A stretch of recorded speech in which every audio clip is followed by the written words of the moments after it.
Hey everyone, I never thought I'd be the kind of guy to pour his heart out online. Yet here we are. My name's Michael. I'm 38, and for the past 12 years, I believed I had a strong, steady marriage with my wife, Claire. We've got 2 kids, Noah, who's 10, and Lily, who's 8. Claire and I had our ups and downs, sure, but I always thought we were unshakable.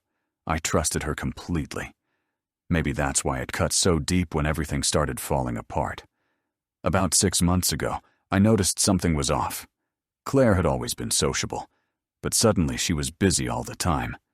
Late nights at work, spontaneous girls' nights, random weekend trips to clear her head. At first, I brushed it off.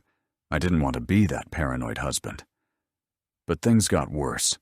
Her phone was practically glued to her hand. She used to leave it lying around without a second thought, but now she'd snatch it up like it was a piece of state secret. If a text or call came in and I even glanced at the screen, she'd snap, "Can I have a little privacy?"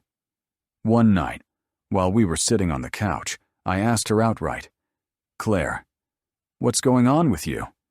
You're always out, distant, and you barely talk to me anymore." She looked at me, completely deadpan, and said words I'll never forget.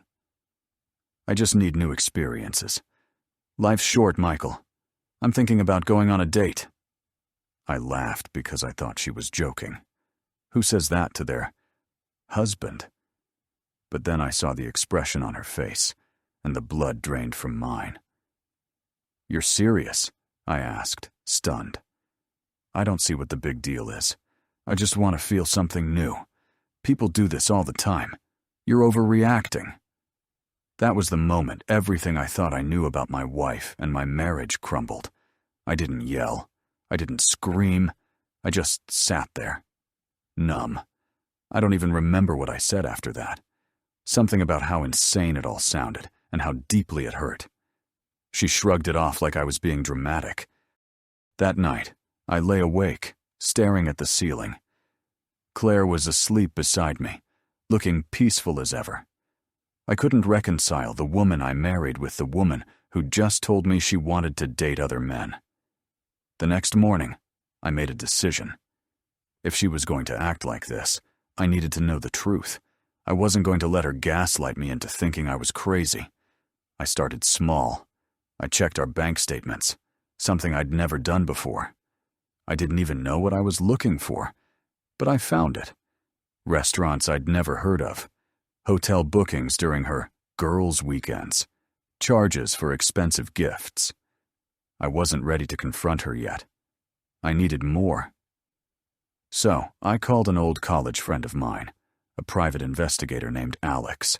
I explained the situation, and he agreed to look into it. "This isn't going to be easy for you, Michael," he warned. "Are you sure you want to do this?" I wasn't sure of anything anymore, but I nodded. "Yeah, I need to know." The next week was the longest of my life.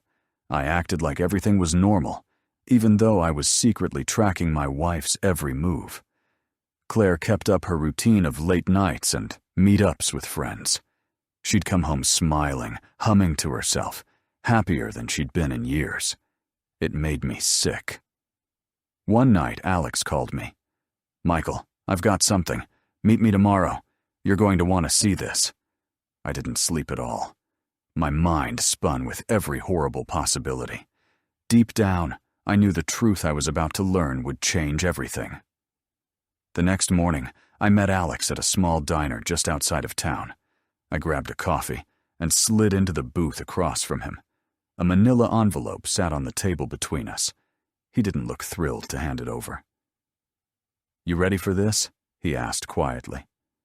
"Just give it to me straight," I said, bracing myself. He pushed the envelope toward me. My hand shook as I opened it. Inside were photos. Photos of Claire. Photos of her with a man I'd never seen before. They were at a fancy restaurant, leaning close, laughing, holding hands. The next set hit me like a freight train. They were walking into a hotel together. I froze. My chest felt tight. My heart pounded so hard I thought it might burst. Alex sat silently while I processed it. "That's him," he finally said. "Name's Evan. Works in finance. He's married, too.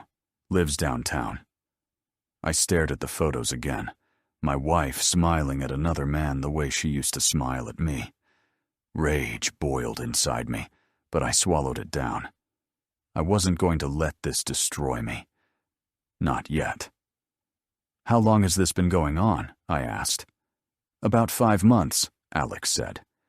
"From what I've gathered, they meet a couple times a week, mostly during those late nights. This isn't just a fling, Michael. There's more to it." That phrase haunted me as I drove home. What did "more to it" mean?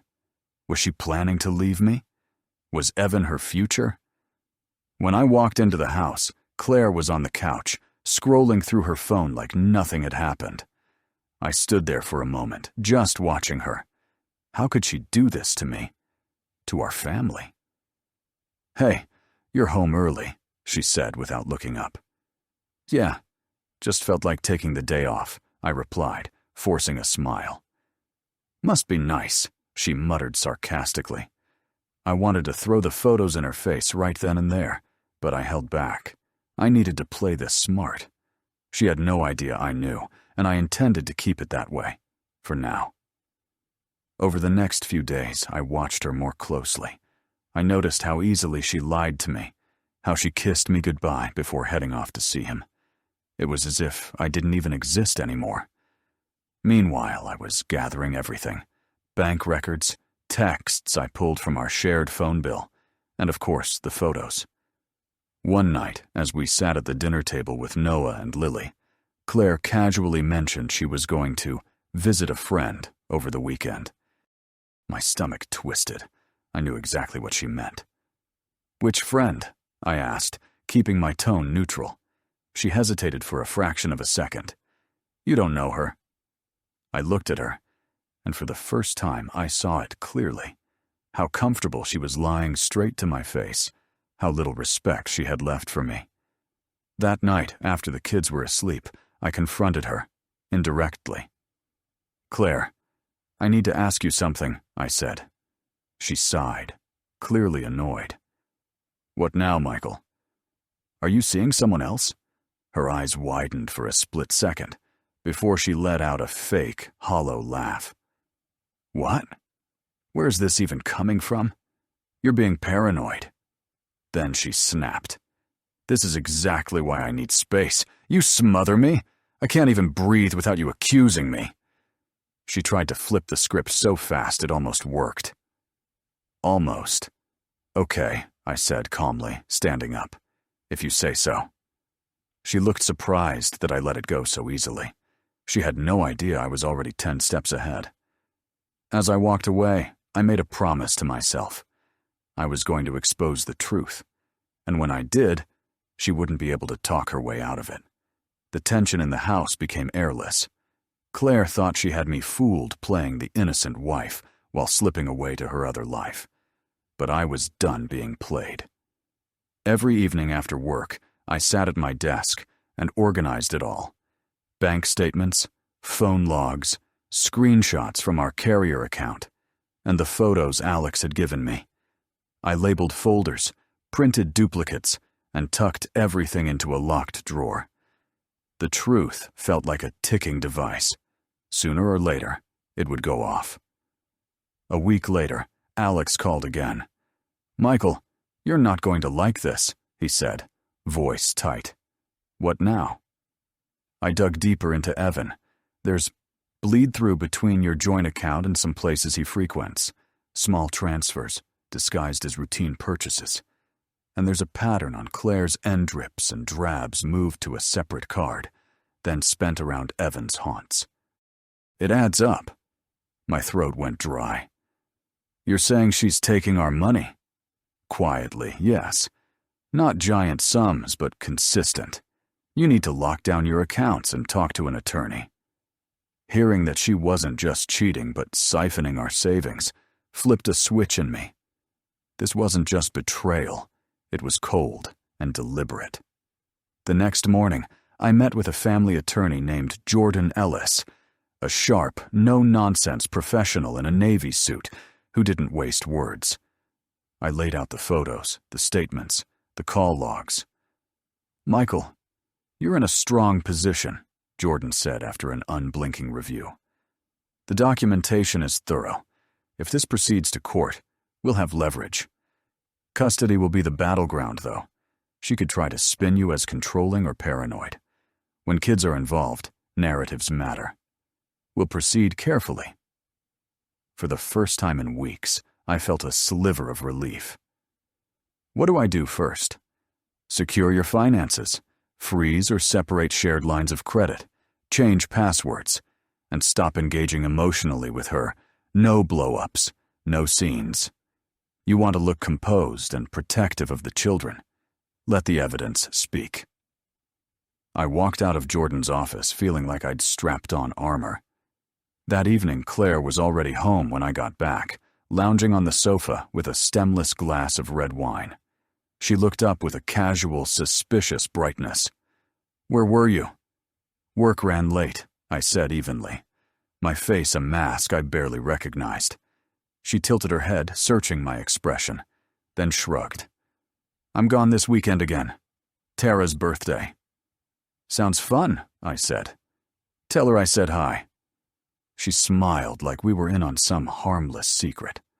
I watched her, wondering how someone I'd loved for so long could look so completely unfamiliar now. The next morning, while she packed a weekend bag, I put the last piece of my plan in motion. I installed a tracking application on her phone, nothing flashy, nothing she'd notice.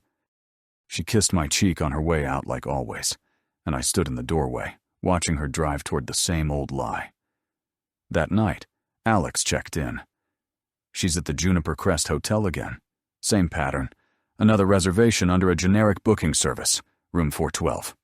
"Got it," I said, gripping the phone. I parked across from the hotel in the dim wash of a street lamp, windshield framing the sliding doors. When Claire and Evan walked in together, laughing, shoulders brushing like the world owed them a secret, I felt something inside me twist. It took everything I had not to storm across the asphalt and end it right there. Instead, I raised my phone and took the clearest pictures I've ever taken. No blur, no doubt, just cold daylight in the shape of pixels. Back at home, I set the new photos on top of the growing stack. The folder was thick now. Dates and times, charges, routes, messages. I realized this wasn't just about confrontation anymore. I wanted the truth examined under bright lights and official letterhead. I wanted it recorded. The following morning, I sat at the kitchen table with a mug that had gone cold, untouched. Claire breezed in, humming, glowing in a blouse I'd never seen her wear for me. "Morning," she chirped, pouring coffee. "You look tired." "Claire," I said, voice steady. "We need to talk." She rolled her eyes, pasted on a smile. "Oh, no, not the serious tone. What's wrong now?" I didn't answer. I slid the thick folder across the table. "Open it." For the first time in months, something like fear flashed across her face. "What is this?" "Open it," I repeated. Her fingers trembled. She lifted the cover and saw the sequence as I'd arranged it. The dinners, the hands, the hotel doors.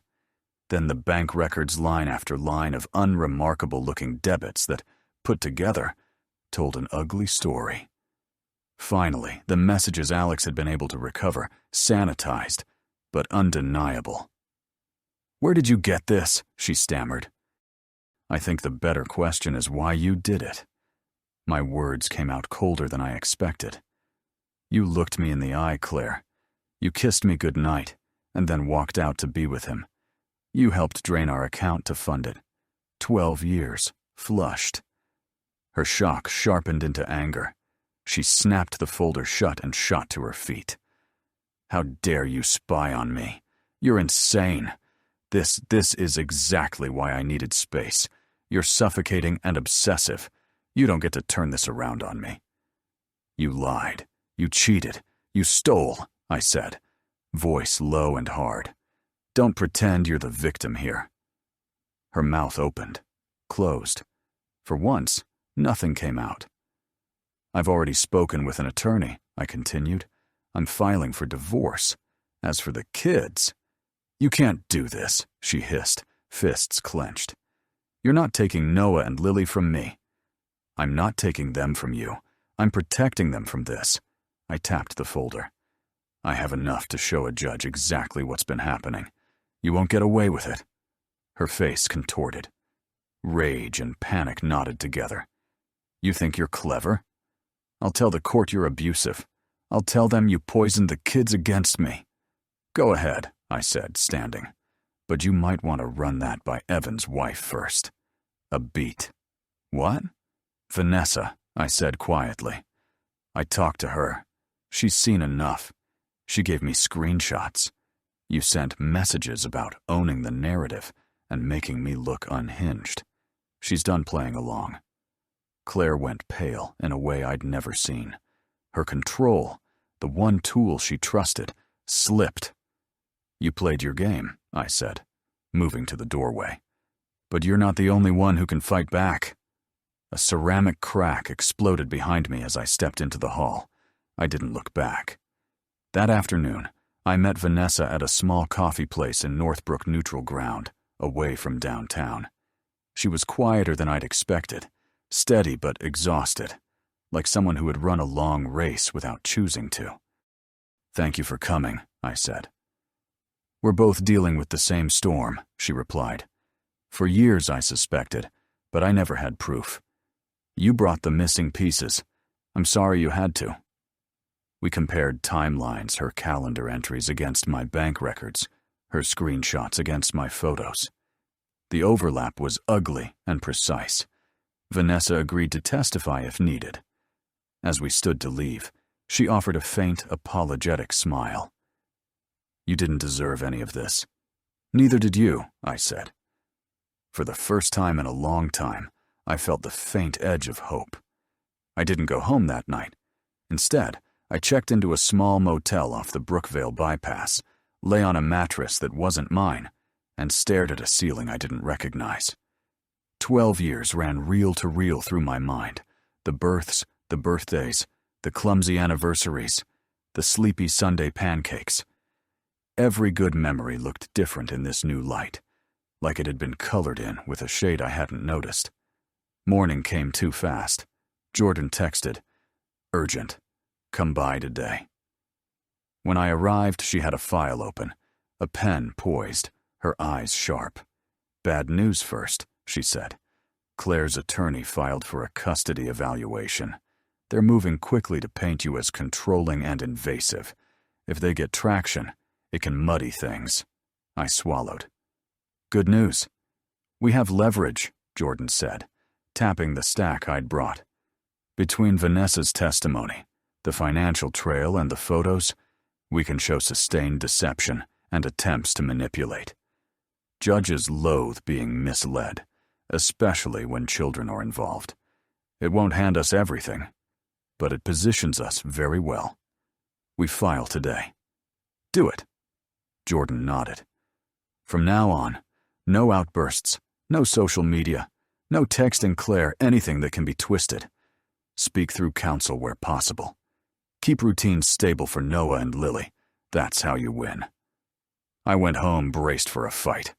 Claire was waiting, arms folded, face set like granite. "You froze the accounts," she said. "Yeah," I replied. "I did." "You're overreacting, as usual. This is exactly why I don't want to be with you." "So my fault you lied and stole?" I said with a humorless laugh. "Right." She glared, then lifted her chin. "I'll tell the kids who you really are." "You mean the person who still makes their lunches, checks their homework, and tucks them in?" I replied, keeping my voice even. "They'll know the truth, Claire. They already do more than you think." She stormed out, the door slamming with a crack that rattled the frames on the wall. I sat and felt the whole house vibrate, then go silent. What followed were the ugliest weeks I've ever lived. Claire turned to the performance stage of the internet cryptic posts about freedom from toxicity, a carousel of public sympathy from friends who didn't know better. One afternoon, Noah came to me, eyes wet. "Dad, Mom said you don't love her. Is that true?" I knelt, hands on his shoulders. "I love you and Lily more than anything," I said softly. "And I care about your mom. Sometimes adults make mistakes, big ones. We're figuring it out. That's not on you." He nodded, but confusion lingered like a fog I couldn't blow away. Then Jordan called. "Vanessa recorded Evan after an argument. You should hear it." We played the file in Jordan's office. Evan's voice was arrogant and bored. "She's going to cry in court, play the victim. Claire said she'll make the judge think Michael's aggressive. Foolproof. She even coached the kids on what to say." Something in me went still. Not broken, just very, very still. "This changes the temperature," Jordan said. "With this and Vanessa on the stand, Claire's credibility will crater. We push it into the record." The hearing came faster than I'd prepared for. Claire walked in wearing grief like jewelry, a tasteful dress, a measured frown, hands folded primly on the table. Her attorney painted me as a jealous, invasive husband who weaponized surveillance. I stared at the wood grain of the counsel table and let them talk. Then Jordan stood, calm, surgical. She laid out the chronology, the paper trail, the images, the transfers. Finally, she played the recording. Evan's voice filled the courtroom, smug and damning. Claire's face drained. Her attorney objected, sputtered, but the judge's expression had already shifted into something hard and disappointed. By the time we stepped into the corridor, Claire kept her eyes on the floor. The ruling came down shortly after. I was awarded primary custody. Claire's time would be supervised. She was ordered to contribute to my legal fees. It wasn't triumph I felt as we walked out. More like the pressure eased from a wound. Vanessa approached quietly. "You did it," she said. "We did," I answered. That evening, I sat on the back steps with Noah and Lily, the sky a slow rinse of orange. Noah leaned his head against my shoulder. "It's going to be okay now, right, Dad?" "Yeah, buddy," I said, pulling him close. "It's going to be okay." The air in the house lightened over the next days. The kids laughed more. The room sounded different. Claire tried to hold on to her online chorus. Sometimes people show their true colors when you stop playing by their rules, but it didn't matter anymore. We had the truth. Then Alex called with another update. "She's trying to dig up dirt on you," he said. "Old co-workers, even poked at Vanessa again." I rubbed my eyes. "She's still spinning?" "She's desperate," Alex said. "Also, Evan bailed. Told people she became a liability."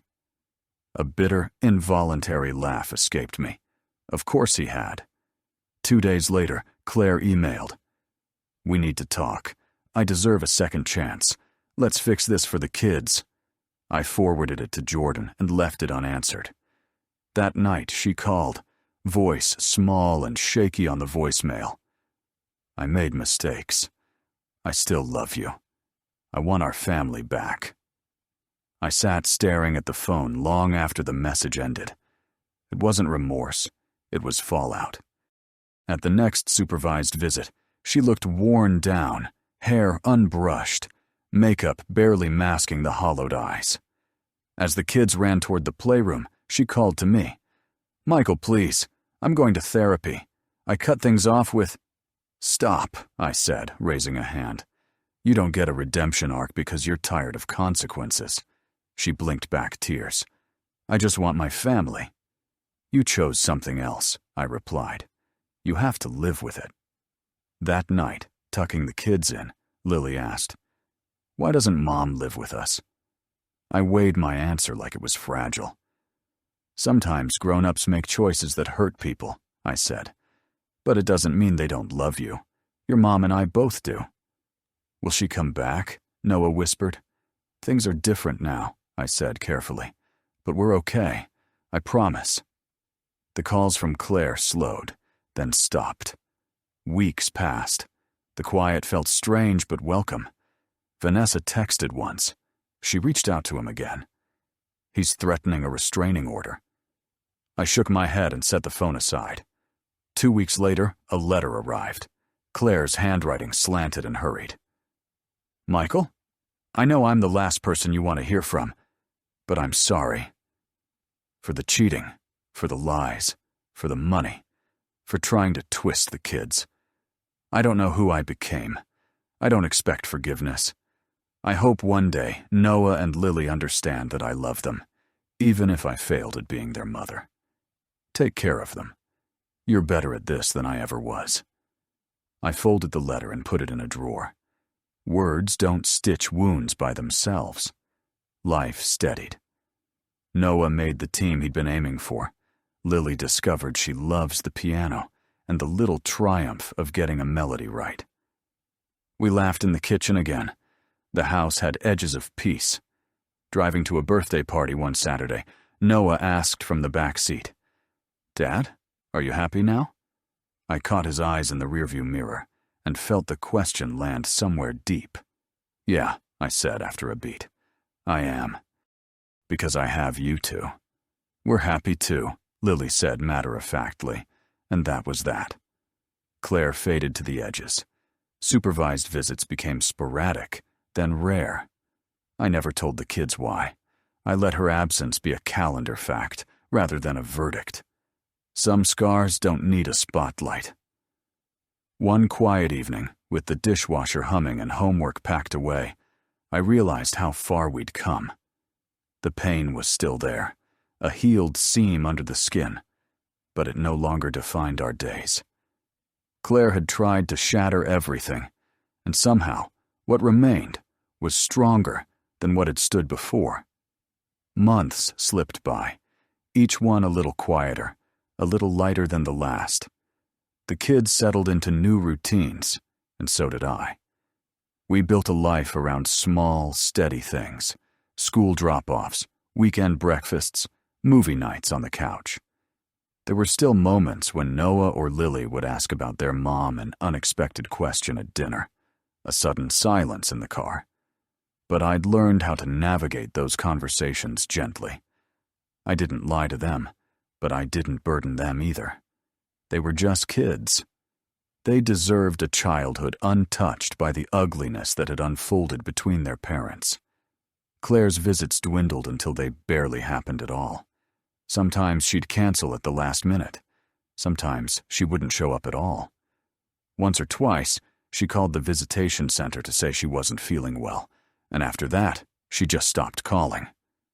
Word from mutual acquaintances was that she was spiraling, bouncing from job to job, falling out with friends who once defended her, drifting further into resentment and denial.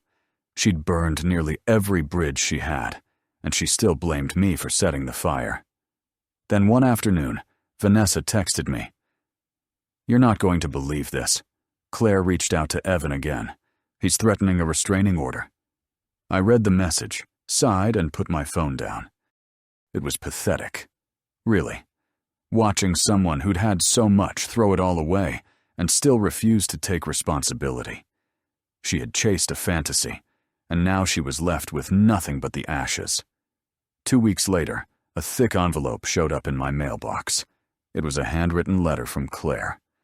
The handwriting was shaky, uneven, like she'd written it through tears or exhaustion. For a long time, I debated whether to open it. Part of me didn't want to give her another inch of space in my head. But in the end, curiosity got the better of me.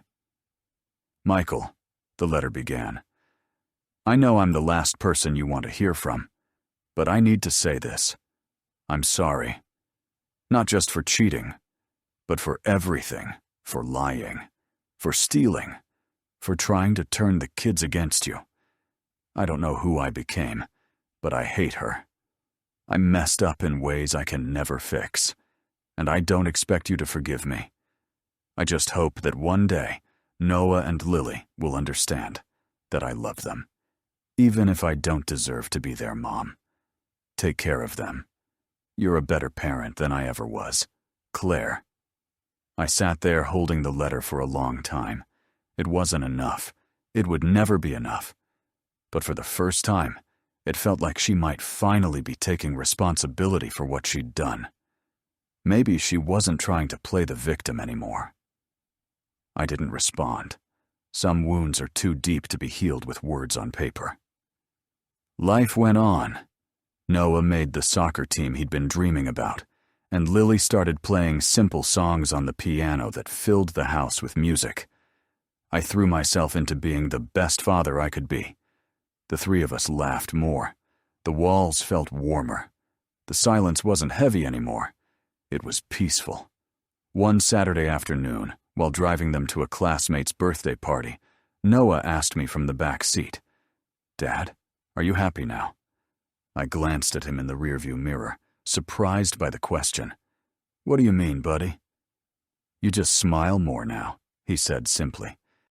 His words hit harder than I expected. I thought for a moment before answering. "Yeah, Noah, I am happy. Because I have you and Lily." Lily grinned from her booster seat. "We're happy too, Dad." By the time I pulled into the driveway of the party, I realized they were right. For the first time in years, I was truly happy. Not because life was perfect, it wasn't, but because we were free. Free from the lies, the betrayal, the manipulation, and the toxicity that had once consumed our lives. Claire faded further into the background after that. The supervised visits became less frequent and eventually stopped altogether. I never told the kids why. I didn't tell them about the missed appointments or the phone calls that never came. I didn't tell them about the restraining order Evan eventually filed, or about the jobs she kept losing. They didn't need to carry that burden. It was enough for them to believe that their mom was busy, or that things were complicated. They didn't need to know the full truth, not yet. One night after they'd gone to bed, I sat alone in the quiet house. The place that had once felt like a war zone was now a home again. I thought about everything that had happened, the betrayal, the lies, the sleepless nights, the courtroom battles. It was all still there, like a scar. But scars don't hurt forever. They remind you that you survived. I thought about who I'd been before all of this, a man who trusted too easily, who believed too much, who thought love was enough to keep a marriage strong. And I thought about who I was now, stronger, smarter, more cautious maybe, but still standing, still moving forward. I realized I didn't need revenge. I didn't need Claire to suffer. I didn't even need an apology. I just needed peace. And for the first time, I had it. In the months that followed, that peace deepened. Noah and Lily thrived. They laughed easily, slept soundly, and ran into my arms at the end of every school day. They built friendships and chased dreams. The weight that had once pressed down on all of us was gone. And as I watched them grow, I realized that, in some strange way, everything that had happened had made me a better father. It had made me more present, more patient, more determined to build a life that was stable and full of love. Sometimes late at night, I still thought about Claire. I wondered where she was, what she was doing, if she had finally found some kind of peace for herself. I hoped she had, not for her sake, but for the sake of the two children we would always share. Because no matter how much she had hurt me, no matter how much she had broken, she would always be their mother. But she no longer defined me. She no longer controlled the story. I did. And so, this is where the story ends. I'm not the same man I was before. I'll never be that man again. But I'm better for what I've endured. Stronger. Wiser. And no matter what life throws my way, I know I'll be okay, because I've already survived the worst. I survived betrayal. I survived heartbreak. I survived watching the person I loved most tear our life apart. And I built something new from the wreckage. It's not perfect. Nothing ever is. But it's real. It's peaceful. It's ours. And every time I see Noah's easy grin or hear Lily's laughter echo through the house, I know one thing for certain. We're going to be just fine.